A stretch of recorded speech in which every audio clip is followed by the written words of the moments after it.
Okay, so first book I finished in October was The Darkest Hour by Aaron Hunter.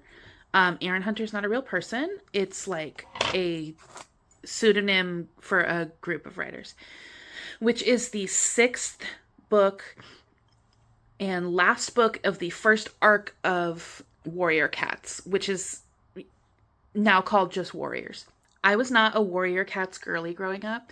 Um, I was already a teenager by the time these books started coming out, and so I don't think that I would have, even if I had known they existed, I don't think I would have read them when they were actually coming out because I probably would have thought that I was way too cool of a teen to like read these books for kids. But they were available at my library on Libby, and so I started listening to the audiobooks of the first arc of Warrior Cats earlier this year in like May or June.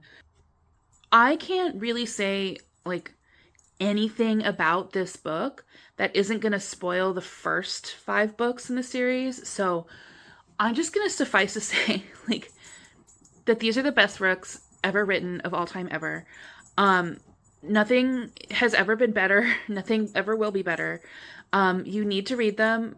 They will make you cry. It's just listen. This series is a middle grade fantasy series about feral cats living in the woods. Is it written for children? Yes. Am I 34 years old? Yes. Did it make me cry multiple times? Yes. Am I ashamed of that? No. They're the best books ever written of all time.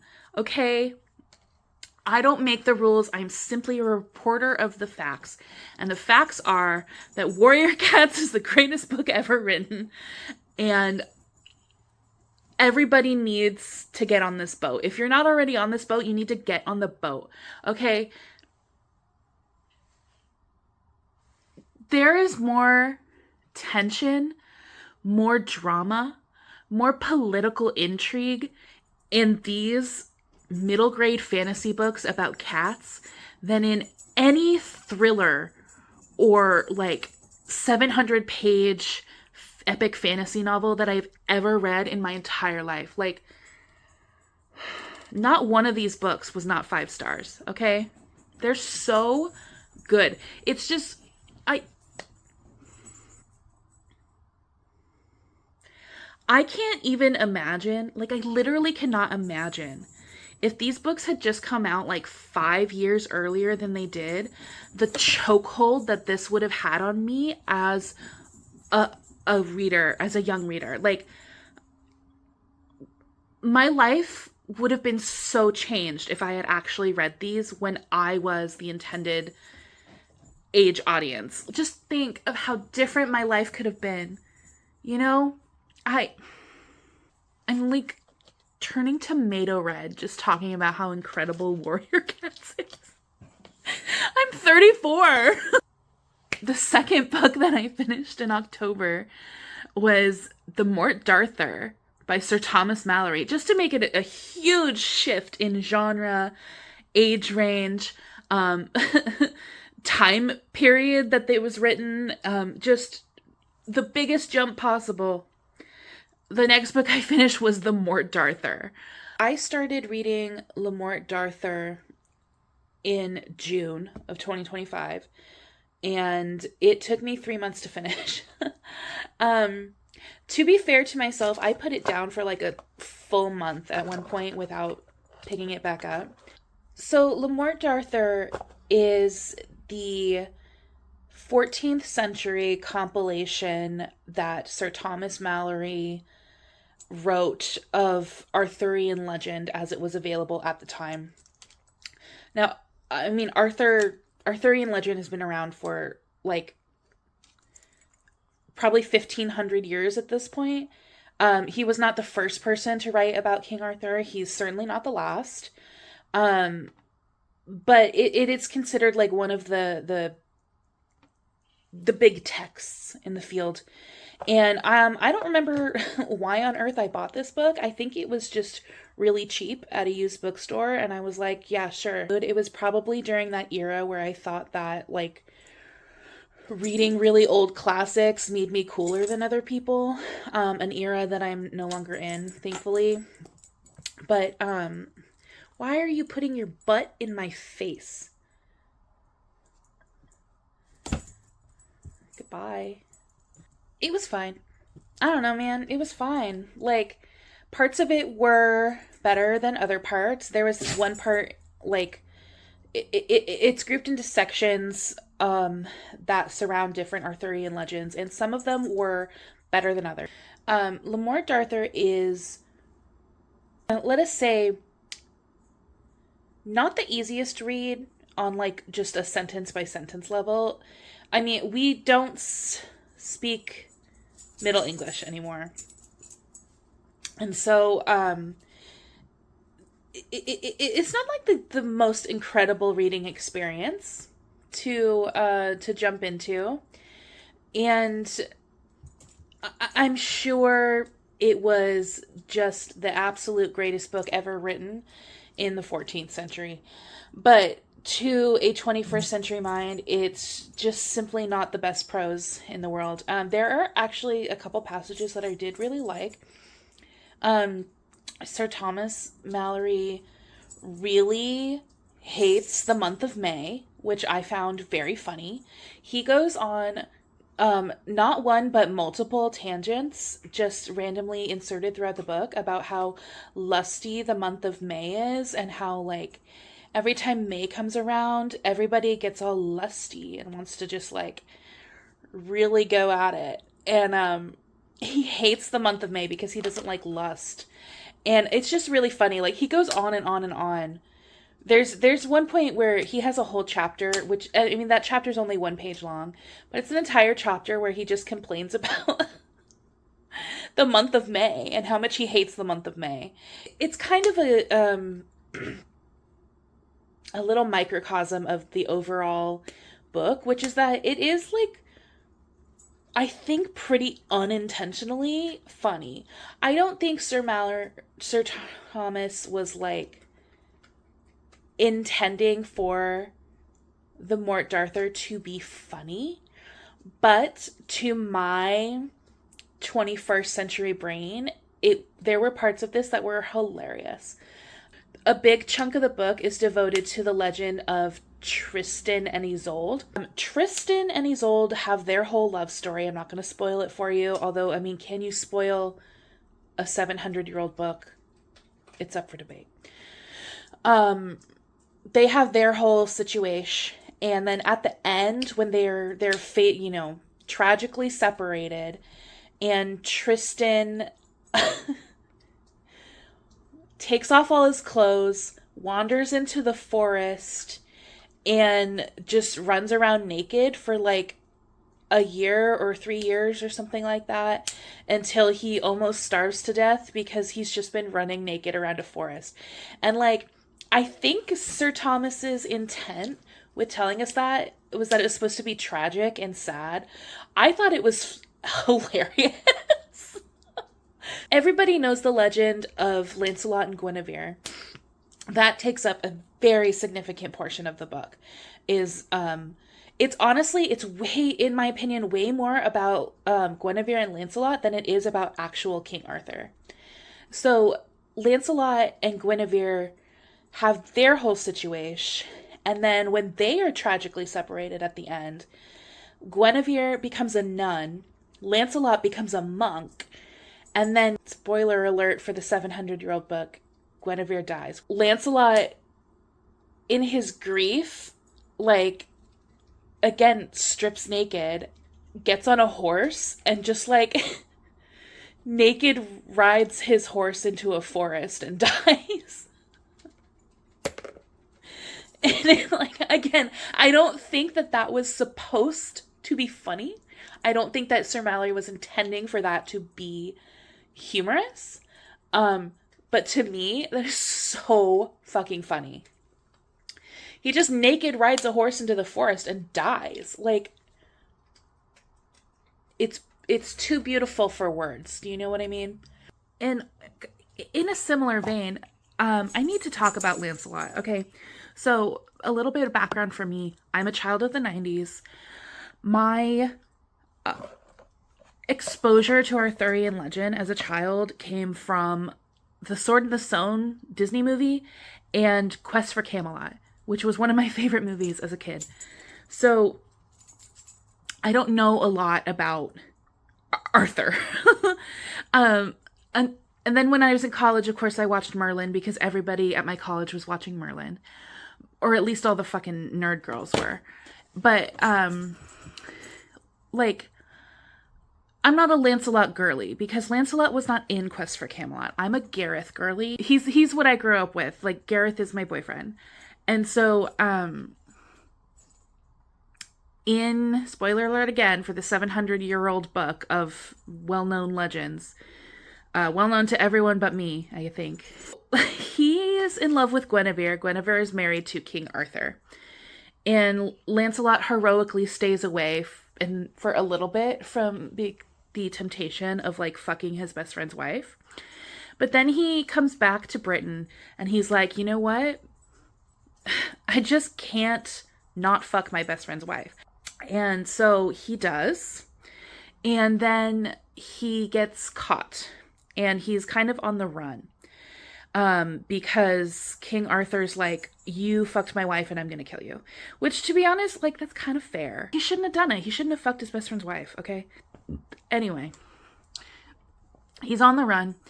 He is walking through a field. He sees two knights in front of them. They have his backs turned to him so he can't see their faces. And he's like, bonks them on the head and they both die. And then he finds out later that they are the people he killed were Sir Gareth, my boyfriend, and Sir Gaheris. And so obviously because he killed my boyfriend, I now hate him. And then he just, like, doesn't care. So he goes to his castle, which previously the castle was named the Joyous Guard.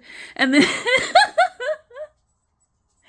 in just a stunning move of absolute, like, 2005 MySpace level emo girly vibes, he renames his castle from Joyous Guard to the Dolorous Guard because he's like, I'm in pain. I cannot live in the Joyous Guard. My guard must be renamed to the Dolorous Guard because I'm in pain. It's just, it's too good. It's like Ebony, Darkness, Dementia, Raven Way levels of emo. Some people arrive and they're like, oh my god, you killed Sir Gareth. Bonked him on a head in the field. And then Lancelot's, well, I didn't know it was Sir Gareth. I thought I was just killing a random person. And that's his excuse for murdering my boyfriend. And it's like, okay, but you still murdered two people. Like, you're still a fucking murderer, you know what I mean? And then it's so extra funny because, like, he killed two people. He killed my boyfriend, Sir Gareth, and then Gareth's brother, Gaheris. He killed both of them. And nobody gives a flying fuck shit about Sir Gaheris. And it's hilarious. Like, this whole thing goes on for pages on pages on pages. And, like, people are like, oh my god, he killed Sir Gareth, Sir Gareth, Sir Gareth. What are we going to do about this good, amazing, brave, kind man, Sir Gareth, who's been murdered? And then someone will be like, oh, poor Sir Gareth and Gaheris. And then everyone else in the room will be like, and Gaheris. Yes, also Gaheris, whom we totally remembered is dead and that we definitely care about a lot. Just as much as we care about Gareth. And it's so funny. And again, I don't think that Sir Thomas Mallory meant for that to be so funny, but it really, really, really is. Lancelot comes back to Britain and they have a war and 100,000 people die. 100,000 men die in this war because he couldn't stop himself from fucking his best friend's wife. And he has no remorse about this whatsoever at all. He's just like, well, she's hot and I wanted her, so what you gonna do? It's very, very, like, Paris and Helen of him. They keep talking about how, like, noble and brave and incredible Sir Lancelot is, and I'm just like, okay, but where? Like, he fucked his best friend's wife, started a war about it, and had no remorse whatsoever for the 100,000 men, including King Arthur and his entire family, who die in this war. And also Sir Lancelot's entire family dies in the war, I think, except maybe, like, one of his nephews. I can't quite remember. It's possible that all 4 of his nephews die, actually. And then he's just got no remorse whatsoever. And it's like, where's this bravery? Where's the chivalry? Like, you know, he killed 100,000 men, or caused the death of 100,000 men, and then he naked rode his horse into the forest and died. Like, if that's the definition of chivalry, we don't need it. You know? In yet another complete pivot of tone, genre, era, etc., intended age audience. The next book I finished in October was By the Shores of Silver Lake by Laura Ingalls Wilder, which is the 5th book in the Little House on the Prairie series. So, if you're American, I'm sure you know that Little House is a very popular, very famous children's book series by Laura Ingalls Wilder about her childhood living in like pioneer times out in the Midwest. This is book 5. It follows Laura as she is 12 to 13 years old, I believe.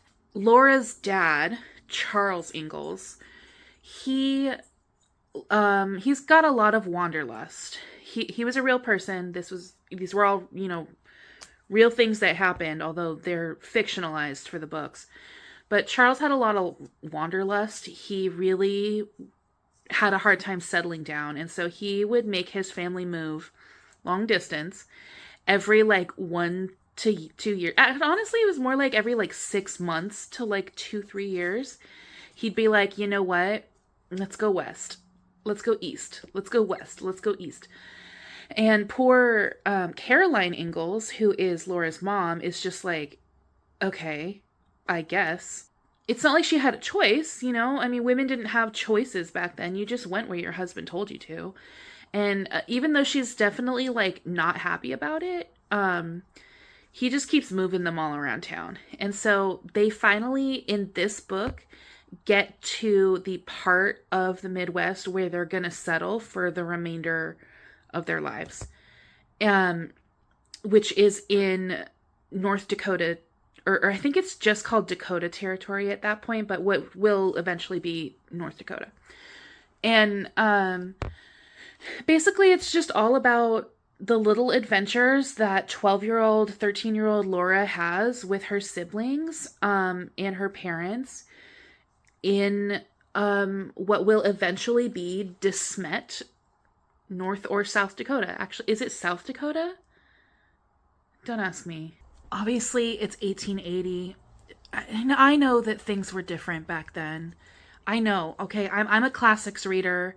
I'm a amateur historian. I write historical fiction for fun. I've done research. I know things were different back then. This book contains 2 child marriages. One of them gets married at 13. She's not a character that we meet. She's off screen. We briefly meet her mother, and her mom's like, yeah, her dad thought 13 was too young to get married, but I don't know, she found a good man. Man, not boy. She's 13. 1-3. She's 13.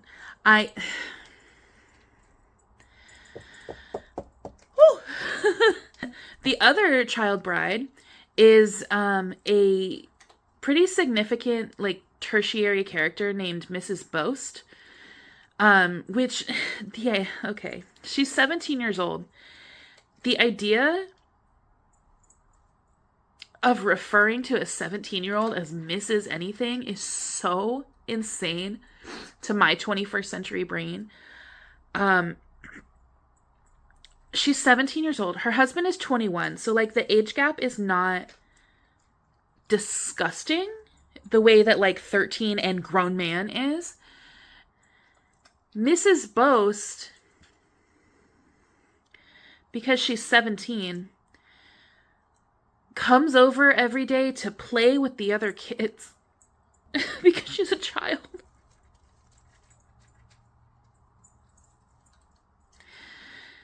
She also helps Caroline Ingalls, Ma Ingalls make breakfast and like make dinner for the menfolk and all of that good stuff. But like, she also comes over to play with the other teenagers because she's a child.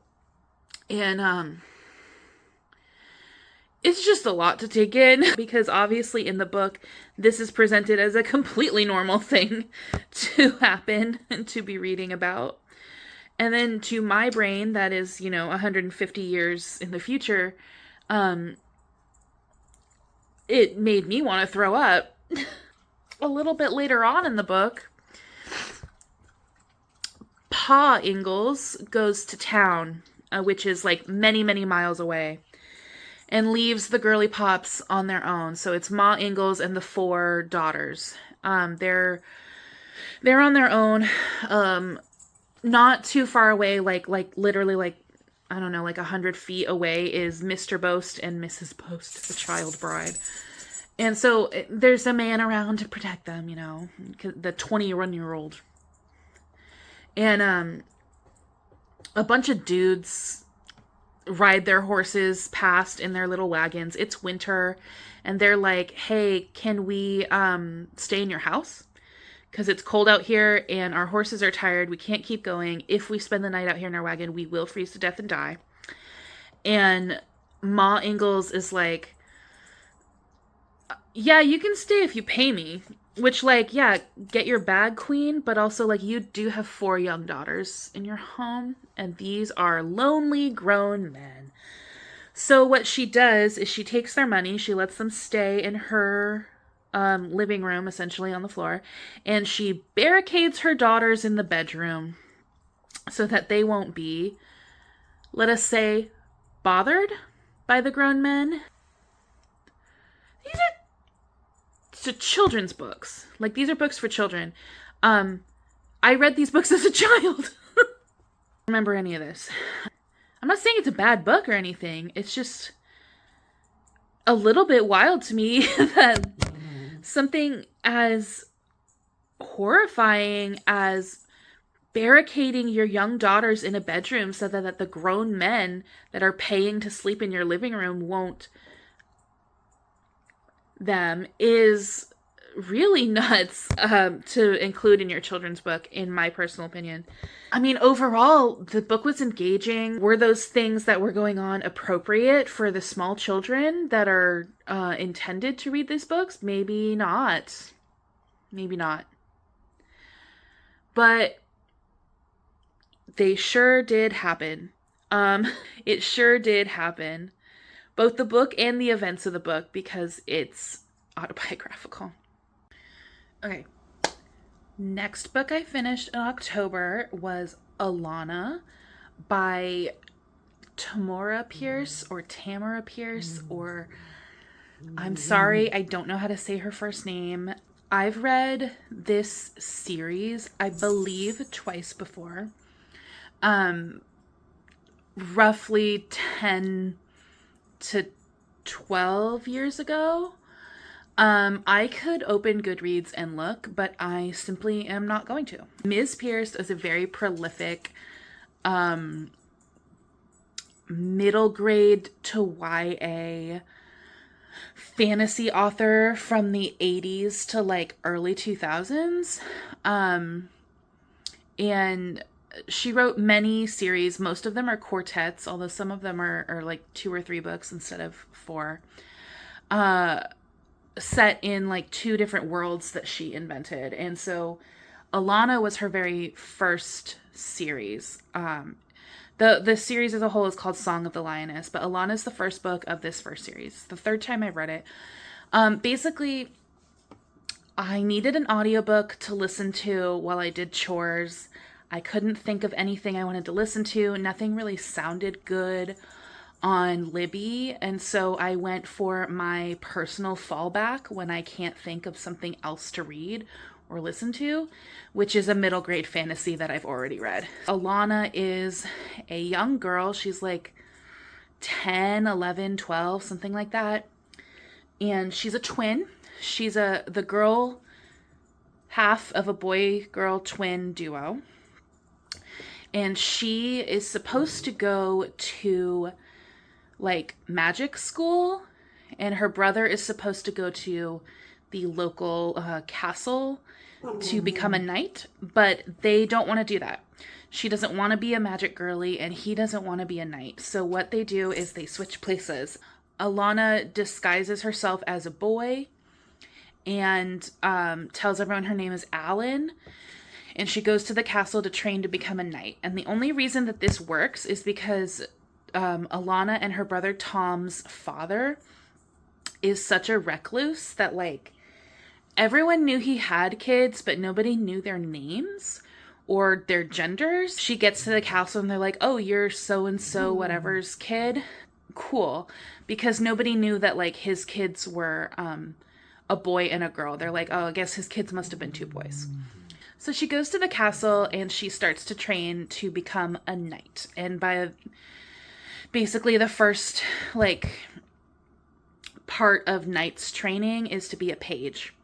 And the only person at the beginning of the novel who knows that she's really a girl and not a boy named Alan is her personal, like, manservant guy named, like, Colum or Corum or something like that. It starts with a C. Don't ask me. I've only read the book 3 times. Why would I know his name?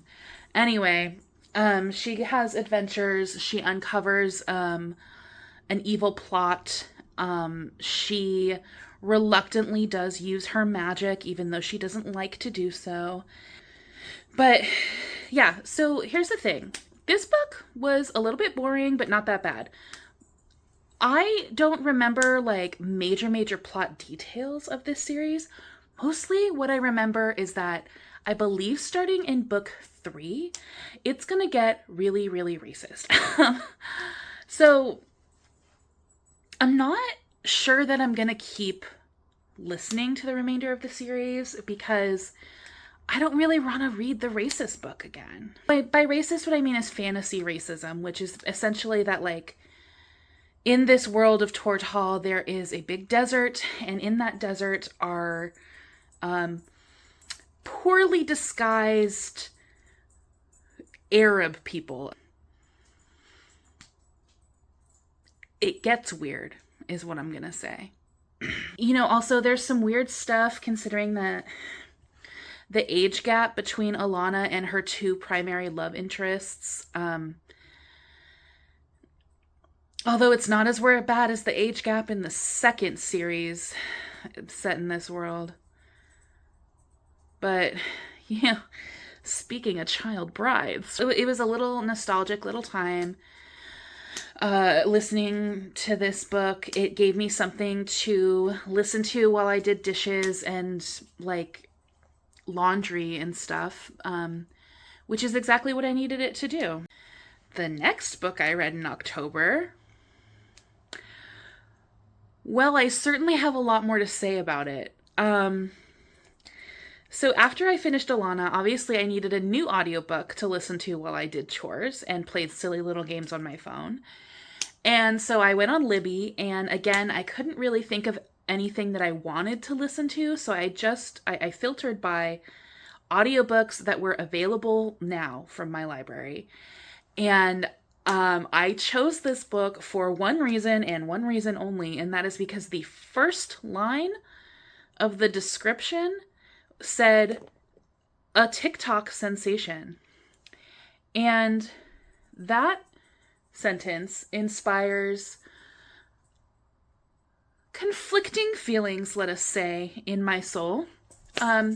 Because my past experience with TikTok sensations is a mixed bag.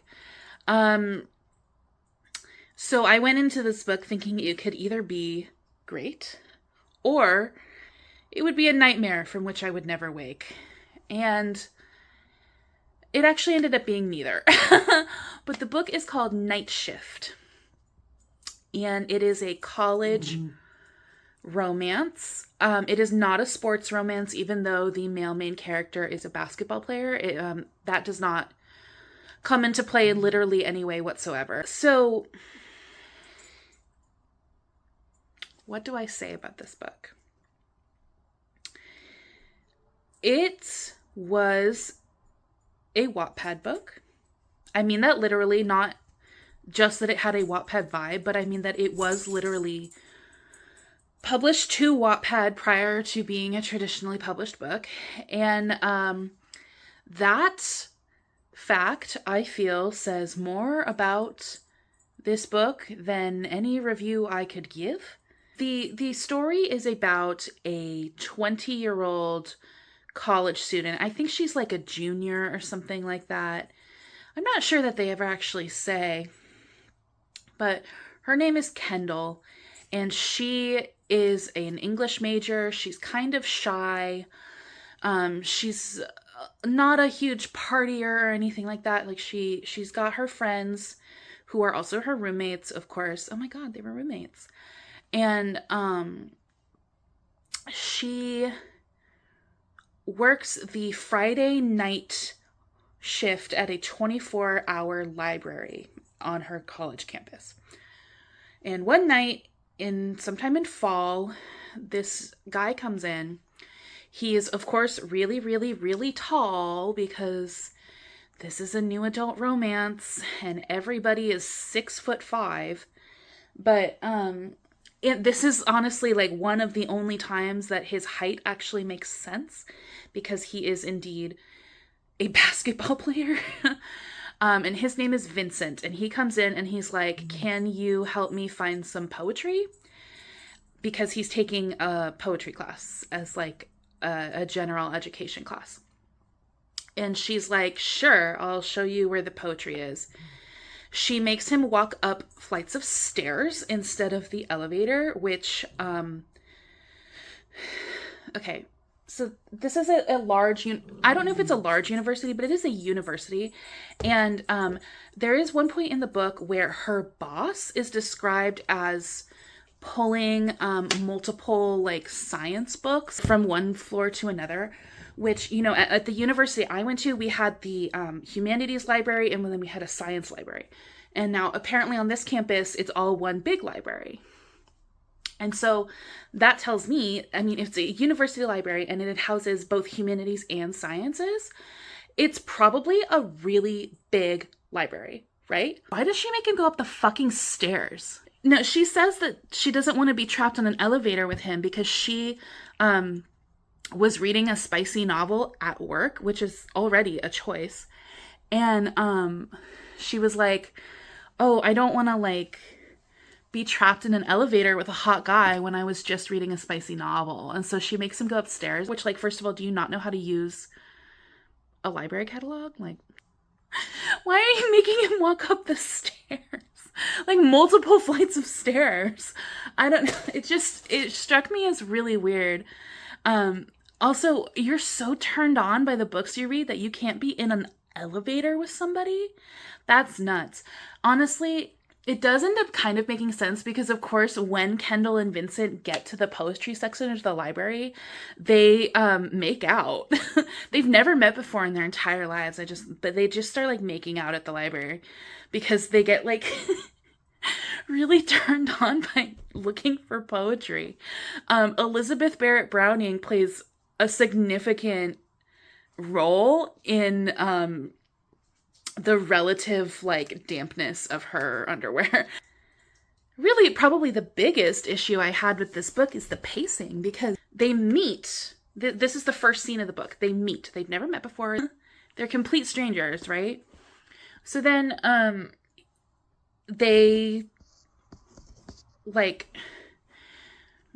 make out. She's so turned on by their makeout session that she has to go hide in the bathroom for like 10 full minutes to calm down before coming back out of the bathroom. And by the time she makes it back to the checkout desks, he's like already gone because somebody else helped him check out the book, which, like, another question I have, it's not self-checkout? Like, anyway, so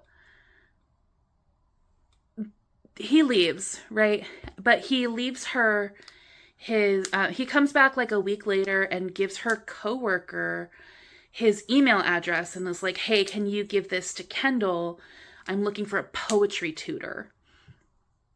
And so she emails him. She's like, yeah, I'll tutor you in poetry. And the second time they ever meet is when they meet at a Starbucks for her to tutor him in poetry. And then things go on from there. This entire book takes place in about a month. They meet 4 times total.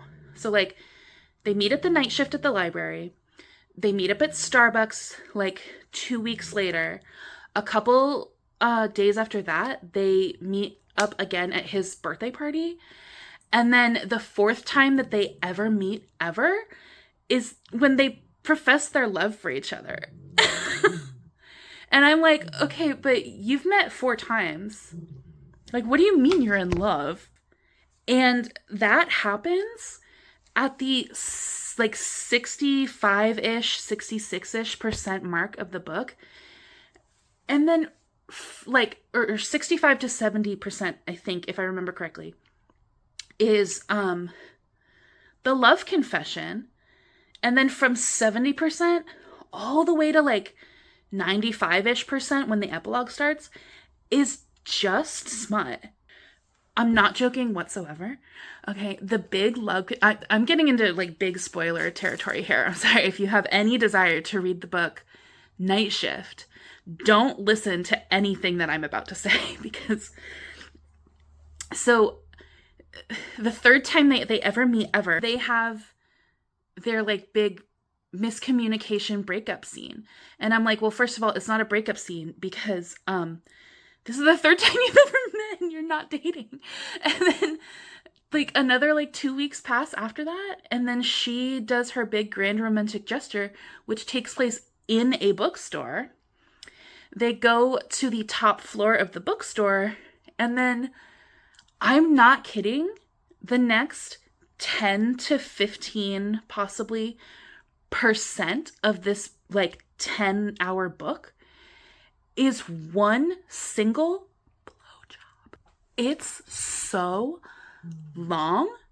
Like, I mean that more than one.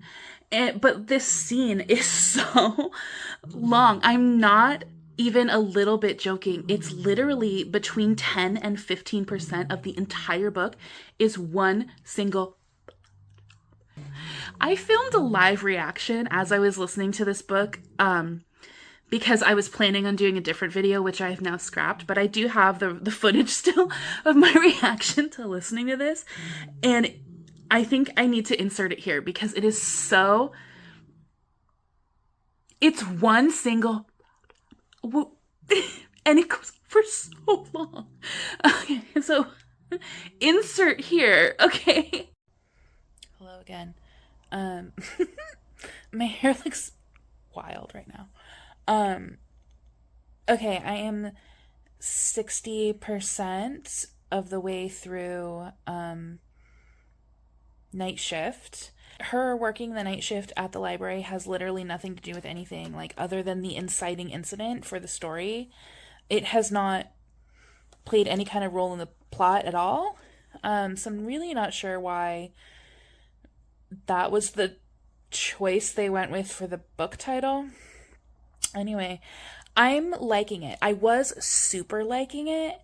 And then right at about the 50% mark, something happened that was so egregiously immature and outrageous that I was just like, wow, it was just so toxic college relationship. And I know that, like, this is a new adult romance. This is a toxic college relationship. But, like, it was so young and so college that I was just like, wow.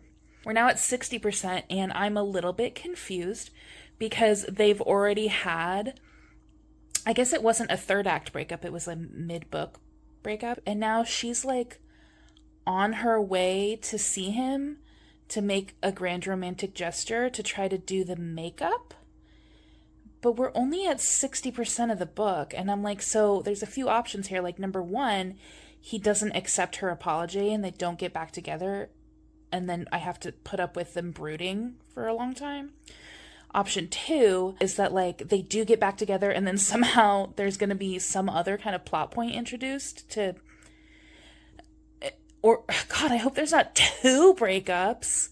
And then option 3, they do get back together now, and then what the heck is the last third of the book gonna be?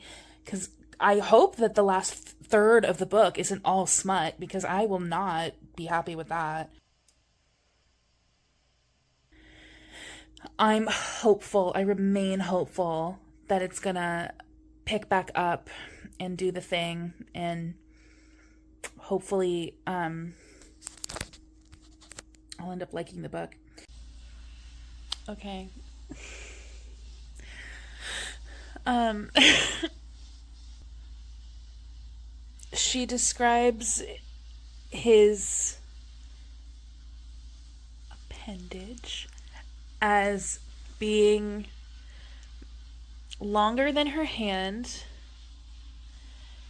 and thicker than her wrist. And I really hope she has small wrists. Okay. So I finished Night Shift. Remember earlier when I said I didn't know what the last part of the book could possibly be because there's no way that a third of the book could just be smut?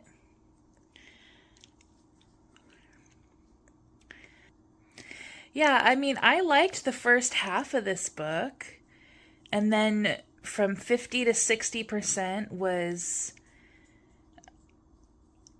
a contrived second act breakup that I wasn't personally a fan of. 60 to like 70% was the makeup, like the big romantic gesture and the makeup, and then literally from 70-ish percent all the way to 100 was, or all the way to the epilogue, I should say, was just smut. Like, if you take the smut out, the book essentially ends at 2/3. The second half wasn't for me. Also, her anxiety is cured by his magic dick. Just putting that out there. Spoilers. One of the Goodreads reviews said that this is the best smut they've ever read on Wattpad, and if that's true, then I feel really bad for the Wattpad girlies because when I say that the last third of the book is all smut, what I mean is that it was 2 sex scenes.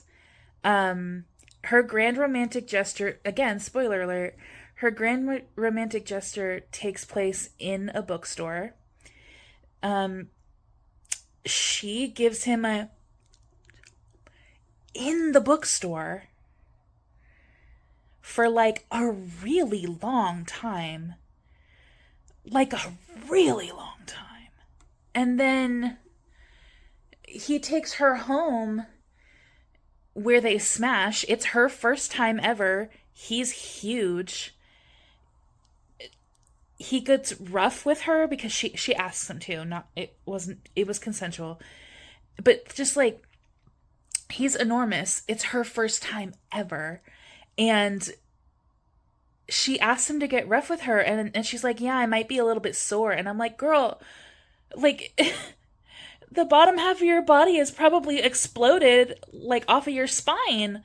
Like, what do you mean you had a huge man get rough with you your very first time ever? Like, oh, it's the exact thing the exact problem that I had with Ice Planet Barbarians. Just, I hope she has small wrists. I will say the narrator who read the book aloud did a great job. Her name's Victoria Connolly. She was great. Loved her.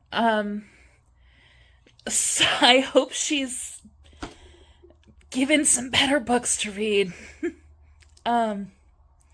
Wow, I need to sit and think about this for a little bit.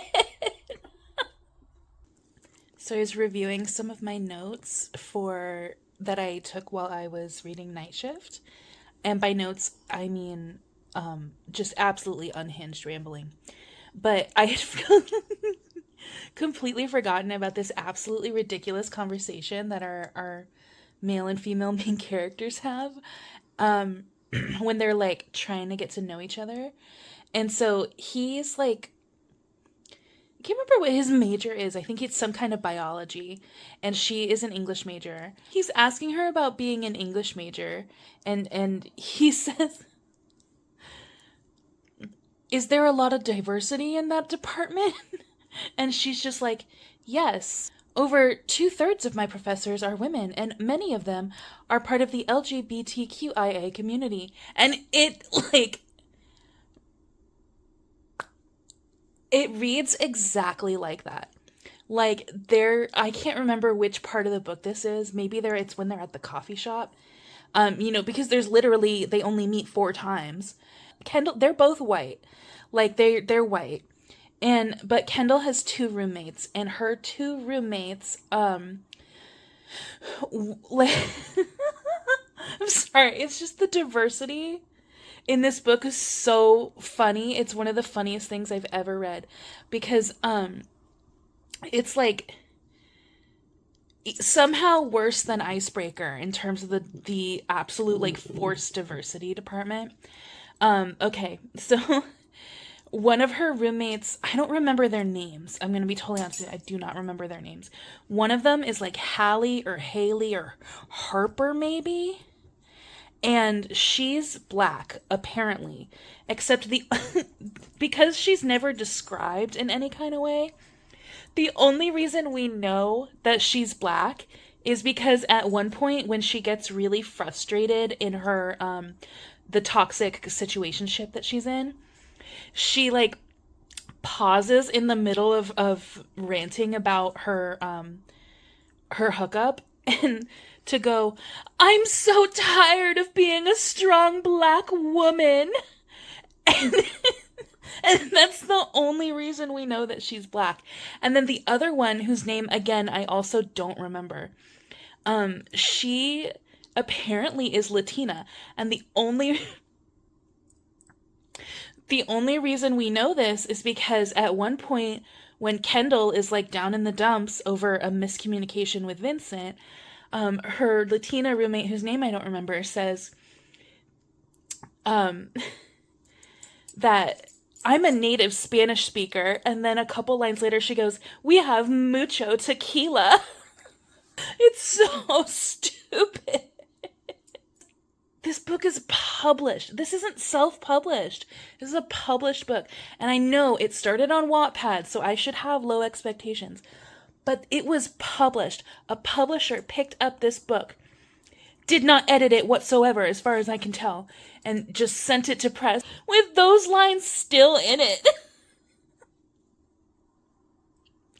And again, I have to reiterate one more time that by the end of the book, when they're in love, they've met 4 times.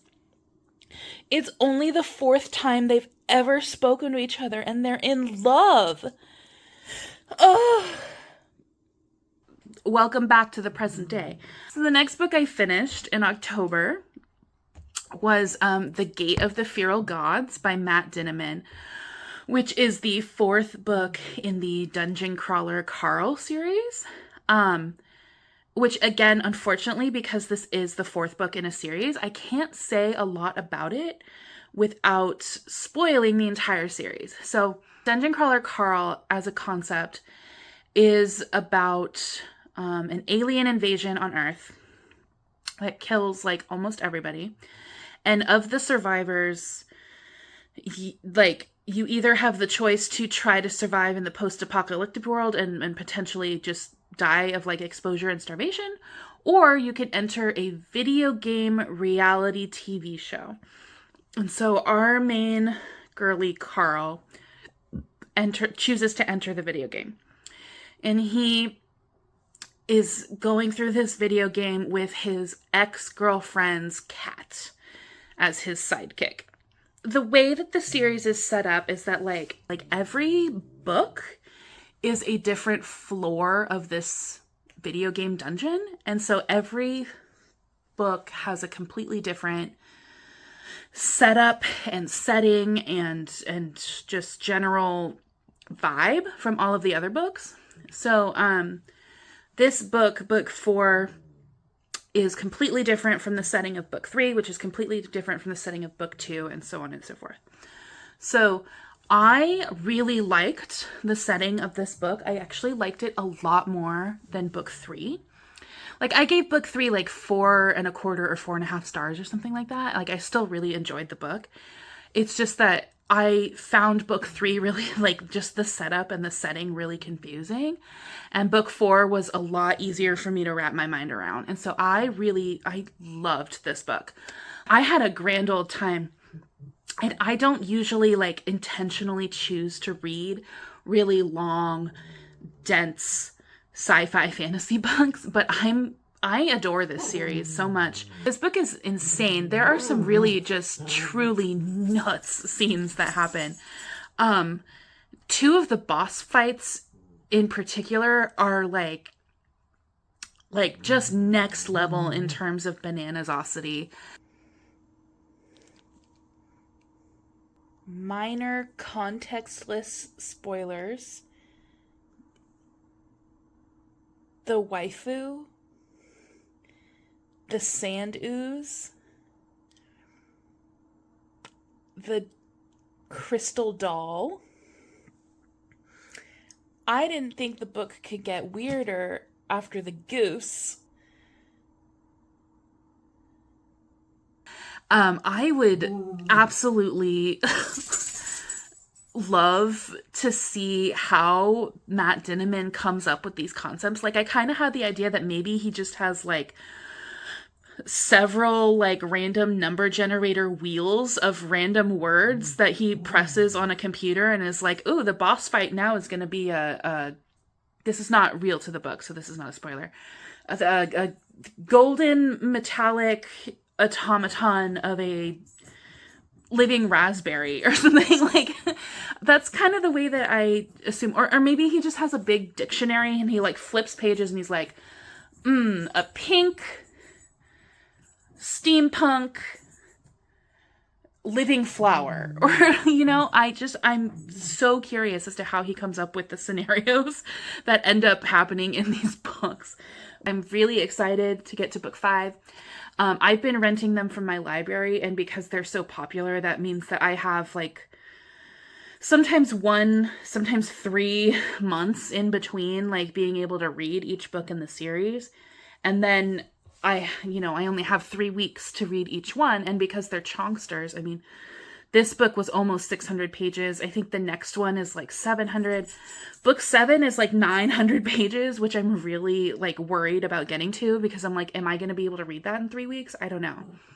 Anyway, I adore this series. I really adored this book in particular. I liked it a lot. It's not that I liked it a lot more than book 3. It's just that I personally was so much less confused than I was in book 3.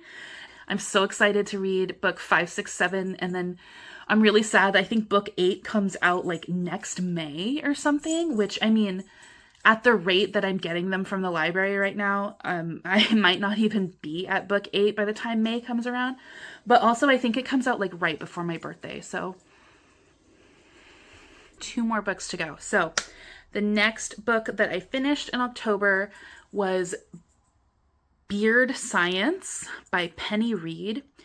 I'm not going to say a lot about this book because I actually read this specifically with the intent of making a different video about it. I will suffice to say I didn't like it. However, I knew going in that I was not going to like it, and so it's fine. It's the 3rd book in a series, and I didn't like the first 2 books either. Why did I read them? Wait for that video to find out, I guess. The general premise of this series is that there is this family in East Tennessee who, or I think it's East Tennessee. It's near Knoxville, Tennessee, which I believe is East Tennessee. Although I'm not like really familiar with Tennessee. Never been there. But there's this family in East Tennessee who has 6 sons and 1 daughter. And so this daughter was the protagonist of like another book that the author wrote in a different series, and then she made a spin-off about that character's 6 brothers. So This is the third one in the spin-off series about the third brother. Book 1 was about one of the younger of the brothers. Book 2 was about the oldest brother. And then book 3 is about the third of the 6 brothers. And he is both the third brother and the quirkiest brother. And the thing about these books is that they're from, so the first one I believe was published in 2015. And then this one I think is 2016, maybe. And they read like they are from 2010. I think Penny Reed spent way too much time on like quirky girl Tumblr in the 2010s. And then she was like, what if I took every single quirky girl Tumblr meme I've ever seen in my entire life, and I shoved them all into one series about 6 weird fucking brothers who all have beards. Why am I reading them? We'll get there. I will say the female protagonist of this third book is the least insufferable of the 3 that I have read so far. However, the male main character is the most insufferable of the 3 I've read so far. So it kind of evens out. And that's all I'm willing to say at this time, because I'm going to make a different video about it eventually. So the last book that I read in October, also the only book that I have easily accessible next to my person at this point, because I finished it earlier today, and that is Persuasion by Jane Austen. So this is not the first time I've read Persuasion. I think it was the 3rd or 4th time I've read it. I've definitely read it twice before, which would make this the 3rd time. And there's a possibility that I've read it another time that I just don't remember. But I have been on a journey that I started in December of last year, where I have been reading/rereading every Jane Austen and Bronte sister novel. And Persuasion was the last of the Austens I had to read, of the finished Austens, I should say, because I still have her like Juvenilia to get through. Although it was a reread for me. So I have now read all of Jane Austen's novels. I have 2 more Bronte sister books to get through. One for November and one for January, and because I'm going to read Juvenilia in December. And I've already read one of those, so only one of them is going to be new to me. I mean, everybody knows the story of Persuasion. I feel like at this point it's probably the 2nd most loved of Jane Austen's books, behind Pride and Prejudice. Me, personally, as a lover of shorter books, I actually would put it probably on par with Pride and Prejudice, because it's shorter, whereas Pride and Prejudice has a lot more, like, filler in it. Even though, overall, I would say I probably like the story of Pride and Prejudice better. But it also has a lot more filler. So then Persuasion, I like the story less, but it's much shorter, and it's more concise. So this is the final book that Jane Austen finished before she died, and you can tell when you read it that she really came into her own as an author. My issue that I have with it, to be honest, is that I thought that it would have been nice to have more Frederick Wentworth in it. Because Anne Elliot is, other than like a couple very, very, very brief scenes where we flit away from her presence, she's our primary person for the entire book. And it's because it's a second chance romance, we basically, like, the first chance romance that they had when they were much younger is info dumped to us in chapter, like the first few chapters in just a couple of paragraphs. And then it's entirely just the second chance romance. And all of it is just Jane Austen saying over and over, and she still loved him, and did he still care about her at all? And it's like, but we never see any of the romance between their younger selves. It never goes back in time, or like nobody ever reflects on like the things they did together when they were younger or the conversations they had. We're just told that they were super duper in love with each other when Anne was 19 and he was like, I don't know, 22, 23, something like that. And so it's very much like a telling, not showing kind of situation. I feel like we were told over and over that they were super duper in love, and we just kind of didn't really see a lot of that until the very end with the extremely famous love letter.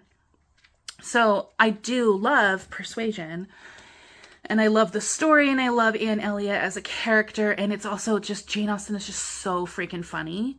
But I did find like myself a little less invested in the actual romance than I was in, say, like Pride and Prejudice or Sense and Sensibility. To be honest, like the romance is not really my favorite part of Jane Austen in general.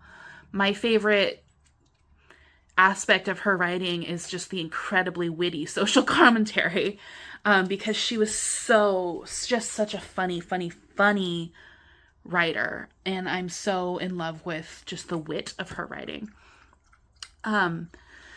I will, once I finish the last 3 books that I have to read/reread for this project, I'm probably just going to make an entire like dedicated video to the Austen and Bronte project journey that I've been on. So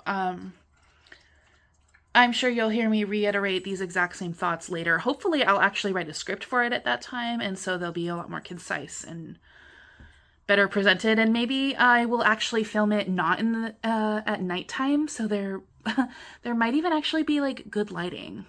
And I now have to go learn how to make videos, so we'll see how long that takes. So, turns out it only takes 1 day to learn how to edit videos. But that 1 day came after procrastinating for like 3 weeks. So, by the time I got around to editing my October wrap up, it was pretty clear I was only going to finish 2 books in November anyway. So I'm just going to put them all into one video instead. The first book I finished in November was Lights Out by Nevessa Allen, which is obviously a pretty popular book. I don't read a lot of dark romances. No, that's not true. I read a fair number of dark romances, but I read them in the way that you consume media that you know is not going to be very good. Like when you watch a movie that is like so bad it's good, that's the way that I read dark romances. Sometime over the summer, I think, Lexi, aka Newly Nova, posted a video in which she read Lights Out, and it seemed like kind of a silly, goofy, fun time. And a lot of people in the comment section of her video were saying that the audiobook was really good. So I put it on hold at my library, and I was, I kid you not, 144th in line to borrow this book. Several months later, I finally got to give it a listen, and it was indeed a silly, goofy, fun time. The thing about Lights Out is that it is simply not that serious, and it's not supposed to be that serious. Lights Out is about a trauma nurse who has a deeply, deeply, deeply, deeply weird parasocial relationship with a masked TikTok thirst trapper. Okay, you know when a thirst trap crosses your algorithm and you think to yourself, who is this for? And why? And also, am I supposed to take this seriously? Or does the poster know that this is cringe?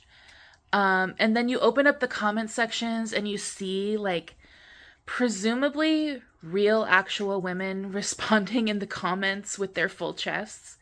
And you're, like, kind of wondering to yourself what kind of prion disease or middle stage dementia do these women have that makes them want to comment on a thirst trapper's TikTok videos? That is our girl Allie. Allie is that woman. Yeah, she unironically, with her full chest, responds to thirst trap TikToker videos with comments about her ovaries exploding and how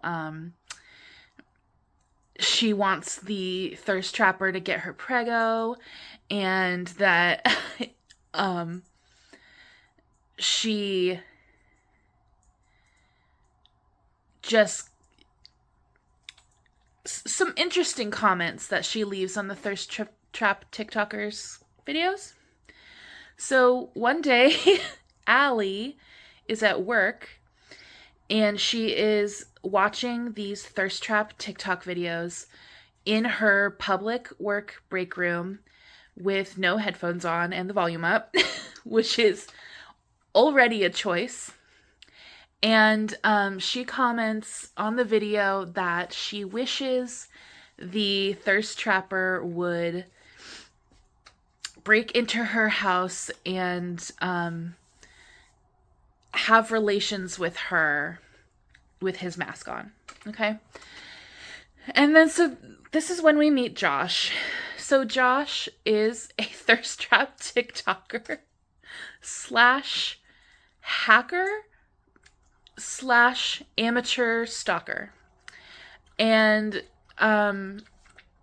it just so happens that Josh and Allie have met before because Allie previously had a situationship with Josh's roommate. And he has been mildly stalking her ever since. And then when she posts this comment on his video, he thinks to himself, okay, I'll break into your house. And then he does. So things progress from there. For some reason, Allie does not call the police and or her uncle, the mafia boss, to report the break-in. She just,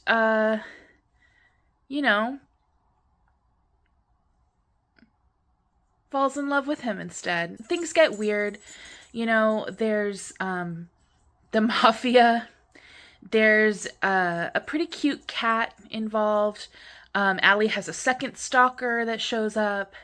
Not one, but two stalkers. And, it's a romp. It's a silly, goofy, fun time romp. And I had a silly, goofy, fun time listening to it. There were a few things about it that I didn't love. Our main girly pop, Allie, she is a trauma nurse. She works at an inner city, trauma ER. Fun fact, I too am a nurse, although I do not work in a trauma ER. And I, generally speaking, don't love consuming media about nurses just because at my core, I'm a very nitpicky person, and a lot of times the particular way that nurses are portrayed in media doesn't sit well with me. This is also why I have a hard time with medical shows in general. Because it's hard for me to just not pick it apart. But so the thing about nursing as it's portrayed in media is that nursing is a job. It's just a job. It's like gardener is a job, accountant is a job, carpenter is a job, nursing is a job. And there's this misconception amongst some people that nurses are, by the natures of our jobs, inherently better or more moral or more upstanding than other people. It's fucking annoying. And to be honest, most of us find it really annoying. Most of us don't like this. And it's pretty clear in this book, the way that the narrative is written, and then, a lot of the things that our hero Josh says, that that's the route that this story is taking, is that like nurses are heroes. Allie is a hero. Like, she's an angel. She's morally upstanding in some kind of way, even though she's like a fucking insane, unhinged person at her core. And I just like that really rubbed me the wrong way, to be honest, which is not unique to this book in any kind of way whatsoever, believe me. But it's just, you know, as your friendly neighborhood nurse, I am here to tell you that we suck just as much as everybody else. Like, some of the best people I know in my life are nurses, and absolutely some of the worst people I know in my life are nurses. So, you know, we're just people. It's just a job. We're not angels, and it just annoys me. I think this is a problem that a lot of people have when they see their particular profession portrayed in media, is that they kind of harp on about the inaccuracies and the things that they didn't appreciate about it. And it just so happens that this book in particular is one that portrayed my job. So, you know, this could happen to anybody. Another like tangentially related to nursing thing that I didn't appreciate was like, okay, so Allie has a second stalker, right? This isn't, it's on the back of the book that this happens, so it's not like a big spoiler. This second stalker she meets at work where he is a patient, and he is a known, what's a YouTube friendly, like, entendre? He is a known graper, one who grapes. You're picking up what you're like, what I'm putting down here, right? He's a known grapiste, and I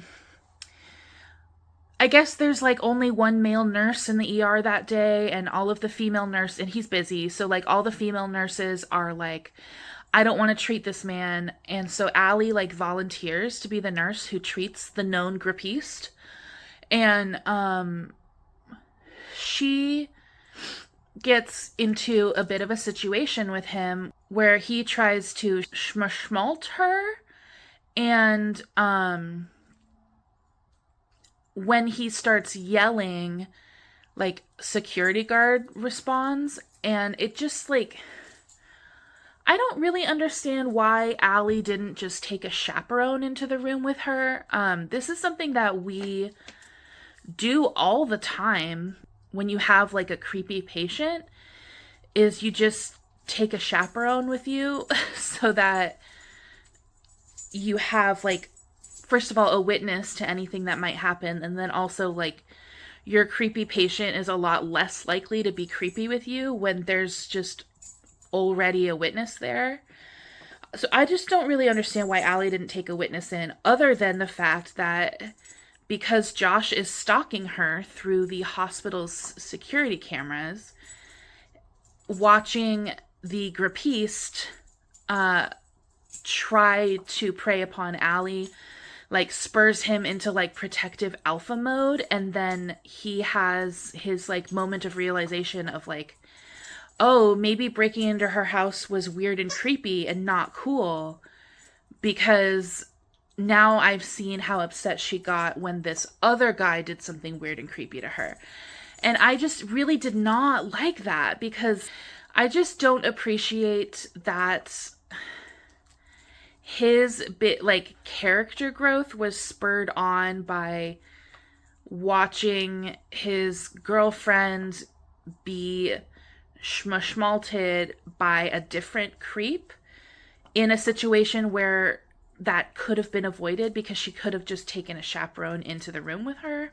Instead, we get her being schmalted in order for Josh to have character growth, and I just really did not like that. It's 2025, like, and I don't think this book came out in 2025. I don't remember what year it came out in, but like, I thought we were getting over this kind of plot device.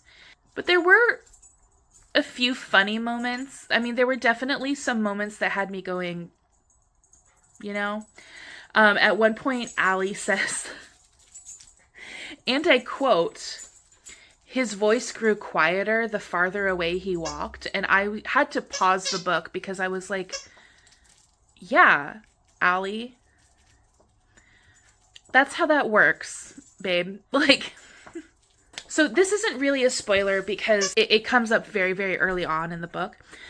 But Josh's childhood trauma is that his dad was a serial killer, and it plays a very significant role in his personality and who he is and what he does and why he does what he does, and how he and also Allie and also everyone else justify, like, why it's okay for him to stalk people. Once the mafia gets involved,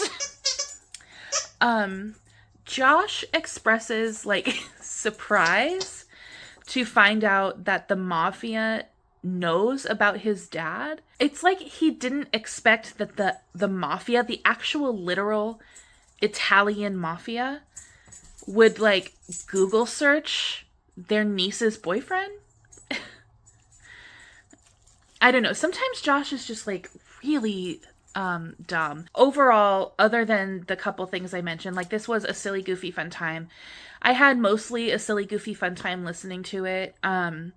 It's not supposed to be taken seriously. I didn't take it seriously. And, you know, it was certainly a lot more consensual than most stalker romances from what I gather. I don't read a lot of stalker romance, but it could have been a lot worse in the consent area. So, you know, a solid 4 stars probably.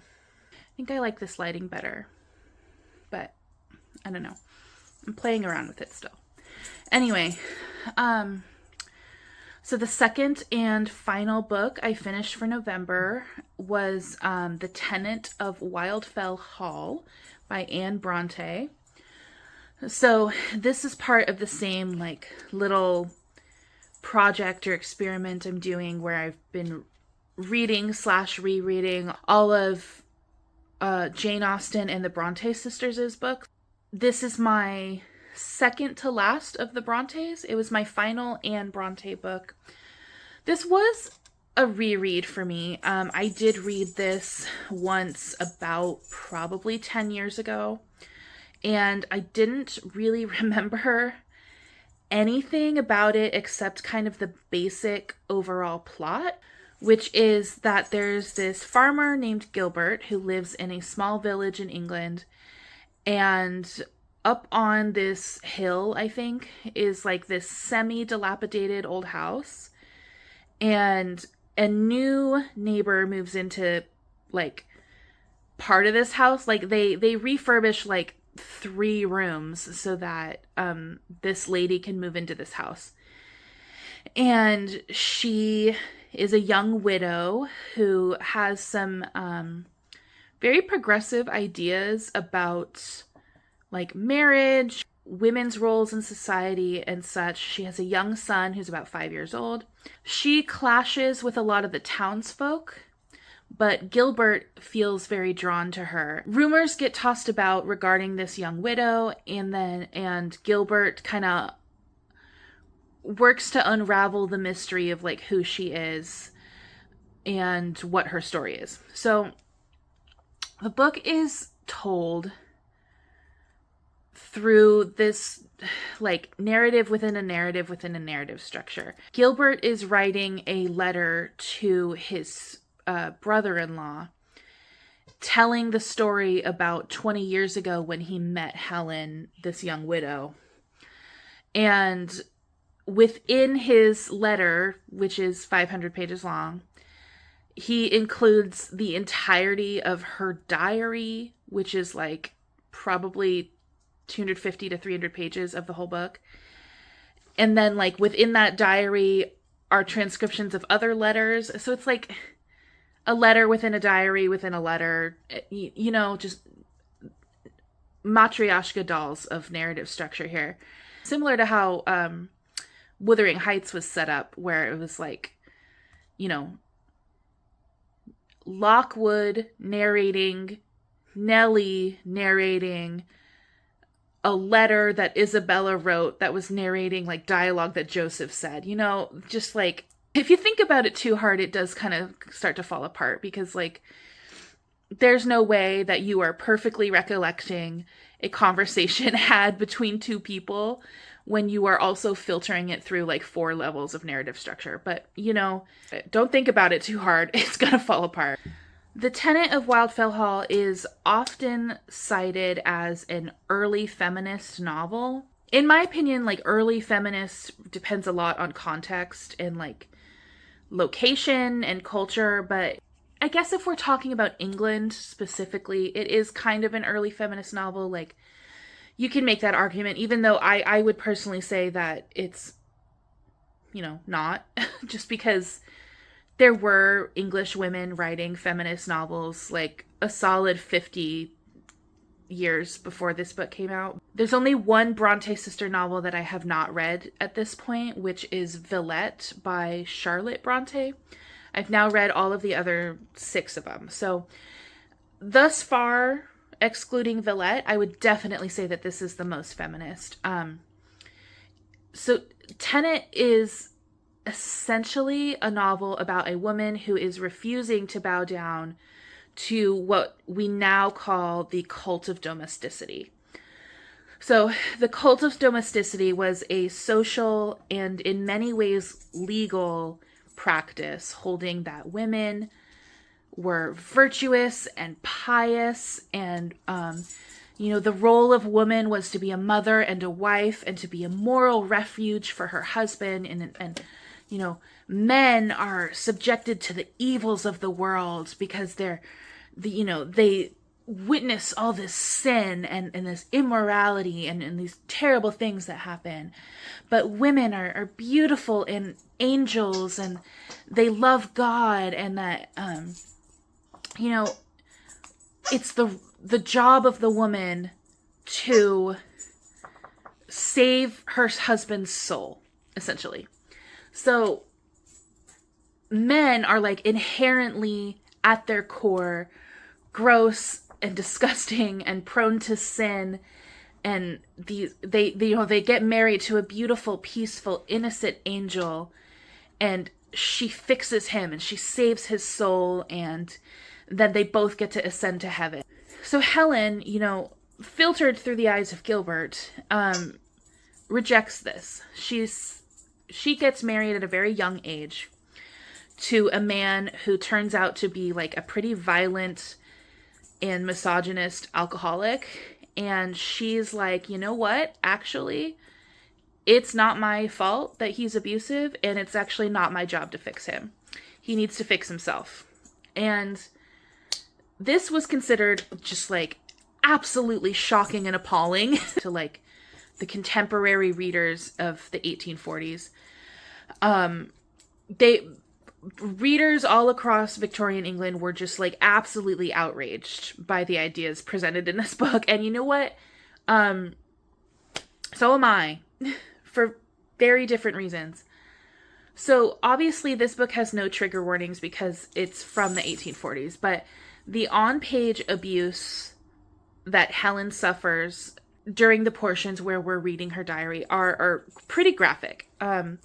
And it's not just the abuse that she suffers. She also describes the abuse that like other women in her sphere suffer. And it is pretty graphic. To say the very least, like it is pretty upsetting. How the legal system underscored the social norms of the time to ensure complete and utter subjugation of just every single woman in existence at every single turn. That is a bit more subtle than like the really detailed on-page, mostly verbal but occasionally physical abuse. I mean, for lack of a better word, it's enraging. It's really bleak. The middle of the book, where we're reading a transcription of Helen's diary, it is really bleak. It's honestly, I mean, it's like a nightmare to read, but it's also like a nightmare that I couldn't look away from. To be clear, like, I think the book is great. I really enjoyed it. I think out of all, again, I haven't read Villette, so I could change this opinion. But I think it's probably my favorite of the Bronte sisters novels. I think it's a really, really, really important book. because even though it is fiction, it acts as a good record of just how both the social norms and the legal system of Victorian England in the 1820s. So the book is published in the 1840s, but it's set during the 1820s. Just worked to keep Helen down and to keep everybody around her down, because, most of the time we're talking about Helen, but sometimes there will be these one-off lines or paragraphs where we get a glimpse into the lives of other women around her, and every single one of them is also bleak. Okay, so I'm currently about 75-ish% of the way through the Tenant of Wildfell Hall, and my god, is it fucking bleak in here. I don't remember being this sad when I read it the first time. It's just everything that Helen is going through right now, and the way that it's pushed her into this just deep darkness of depression and SI, and the only reason she hasn't ended her life is because she doesn't want to leave her son in the custody of her husband, and she can't leave her husband because legally she belongs to him. And even if she were to abscond from him and separate from him, she has no legal custody of her son because her son belongs to her husband. And it's just awful. Everything is awful. Everybody is terrible to her. Now this other man is being a predator, and she just can't escape from... Like, the only time she's ever able to escape from any of this is when her husband disappears for months at a time. And all of her money is his now, so she doesn't even have any fucking money to escape with. It just... God, it's so sad. Everything is so sad. It's so bad. And I know, because I've read this before, like, I know how it's gonna end. I know that things are gonna get better. It's just...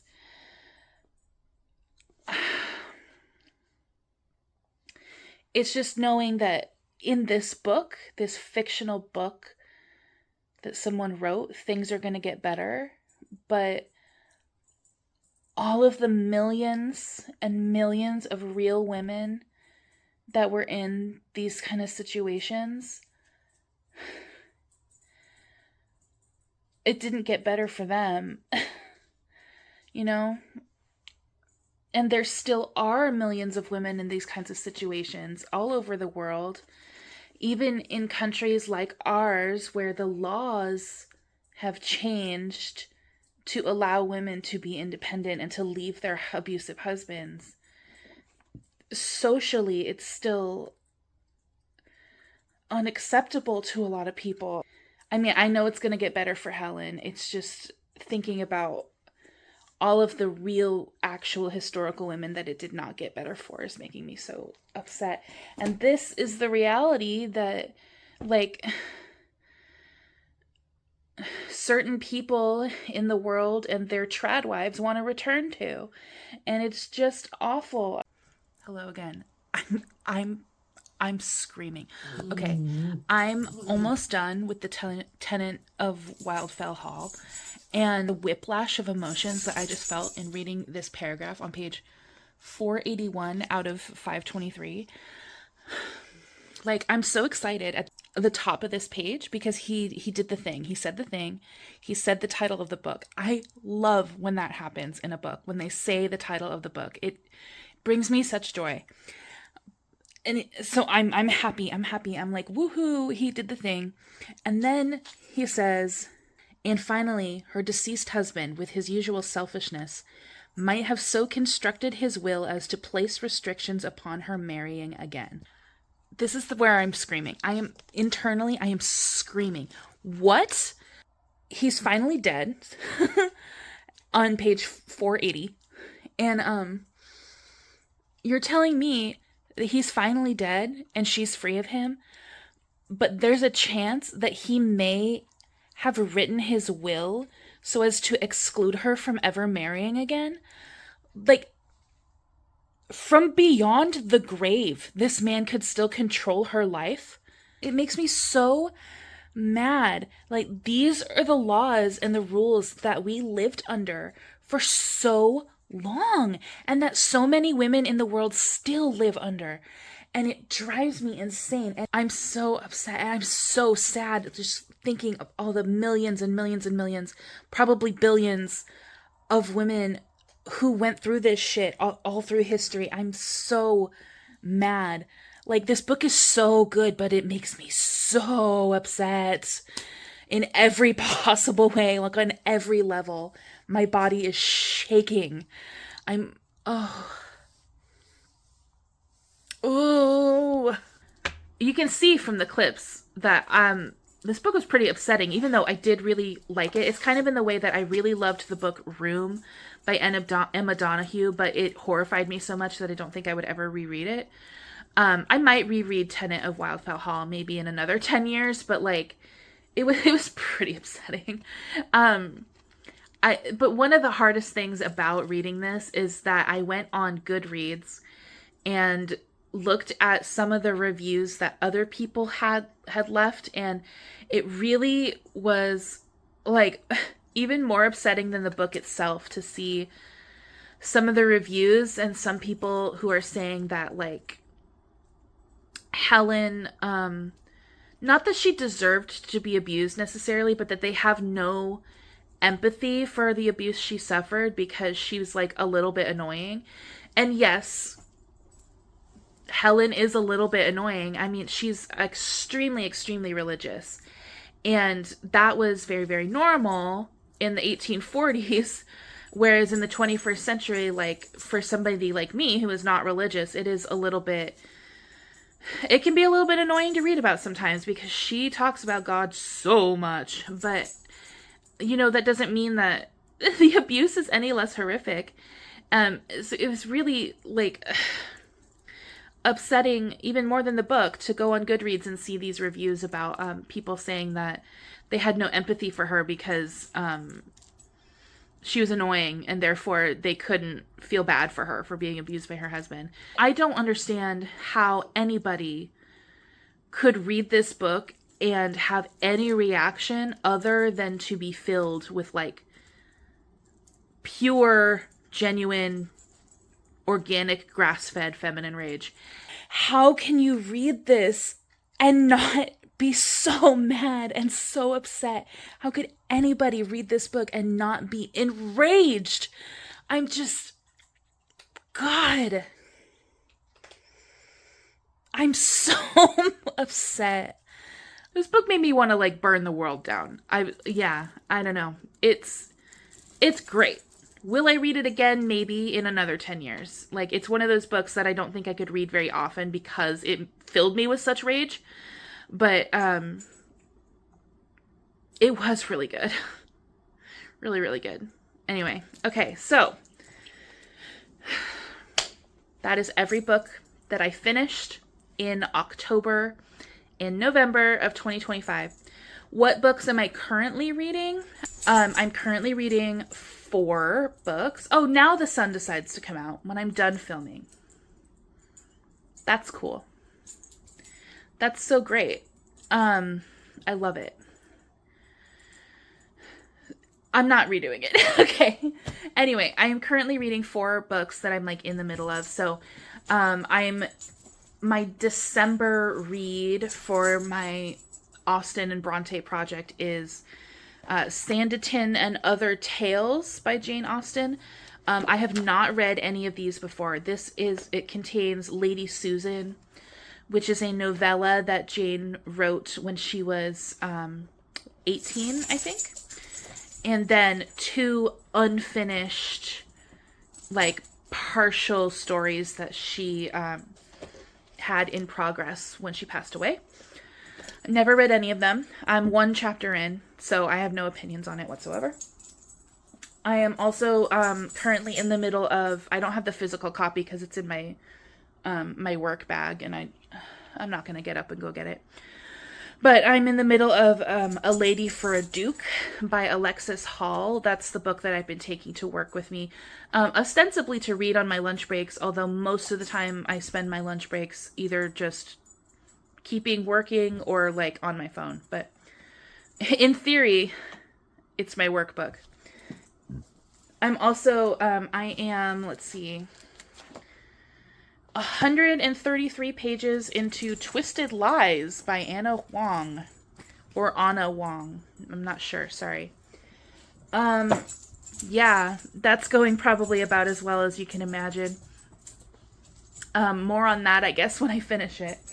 And then I am also have been currently reading the first book in the Anne of Green Gables series, which is called Anne of Green Gables. So I've been working on that one for a really long time because I'm reading it in tandem with a podcast, and they don't upload that frequently. So it's been a really long read for Anne of Green Gables. I have no idea when I'm going to finish that. It depends on the podcast. So those are the 4 books that I'm in the middle of currently. As of right now, I have finished 93 books in the year 2025. So I'm really hoping that I can get to 7 books in December, because that'll be exactly 100 books for 2025. And I just really like round numbers. So, yeah, obviously I'm going to finish Twisted Lies. I'm going to finish Sanditon.